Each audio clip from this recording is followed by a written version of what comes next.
My name is Pete Sillen, and I'm the director of a film called I Am Secretly an Important Man. It's on deceased Seattle writer Steven Jesse Bernstein. It's a film I started a long time ago. I started it back in roughly about 1993, and it's just finished now. And we're premiering it tomorrow at the Moore Theater in downtown. I've been on Peter Sillen's case for 4.5 years. This is probably the one film that I've worked the longest on in my entire career as a film programmer, trying to actually get a screening of, and here it is tonight. I came across Jesse's work from the Prison album that was released, into the idea, and I just kind of pursued it, and that's how it started. From Northwest Film Forum and all the folks at the Moore for having us tonight. It's true. It's probably been since about 2006. Every about 4 or 5 months, I get an email from Adam, kind of, how's it going, you know? And for a lot of you, you know, it's been a long road to get here.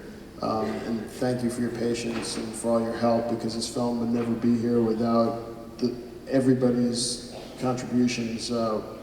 Some made it in, some didn't make it in, but I never met Jesse, so I couldn't make this film without all those pieces, the photographs, the show that somebody brought a video camera to, whatever it was, you know, the painting, whatever it was, it's all in here in some way, so thank you very much.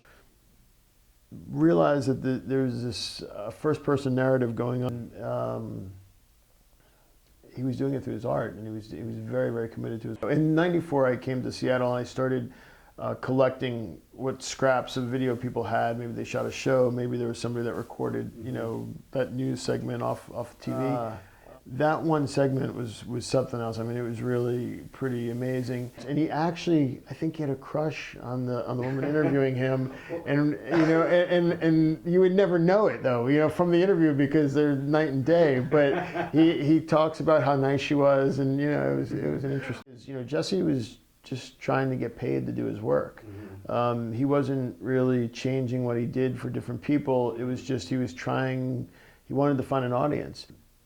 And before you know it, you know, people knew who he was, and he was performing at rock shows, and Larry Reed had booked that Big Black show at the steam plant in Georgetown, and Jesse was on the bill, and he kind of became immortalized. I think there were a lot of people who would later go on to stardom in the audience watching, and you know, he had an effect on people. He was definitely somebody that I think, you know, you would remember if you met.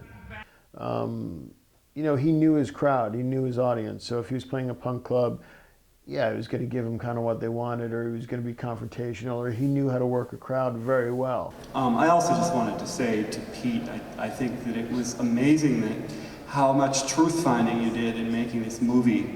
My father was somebody who didn't really know what to believe, because he told a lot of research and talked to so many people, and you know, basically corroborated a lot of these stories. And so finally, I think I have a pretty good idea of what actually happened. So thank you, Pete. It was a marvelous job. Jesse, I think his writing was very much therapeutic for him. I don't think he was looking for fame at all. I think he was a committed artist, and every day he worked at it. He was really prolific. He had a lot of stuff going on, and he was a writer, he was a painter, he was a musician. He had a lot of different facets that he worked in, but ultimately I think he thought of himself as a writer. Battled a lot of demons. He battled depression, he battled substance abuse. But the thing was that a lot of people, I think, forget, and especially Seattle in the '80s, it's sort of like this idea that you know, incredible body of work. To try to make your work and have like a $30,000 healthcare bill hanging over your head for 10, 15 years. That's it. Okay, all right. I spewed all I can spew.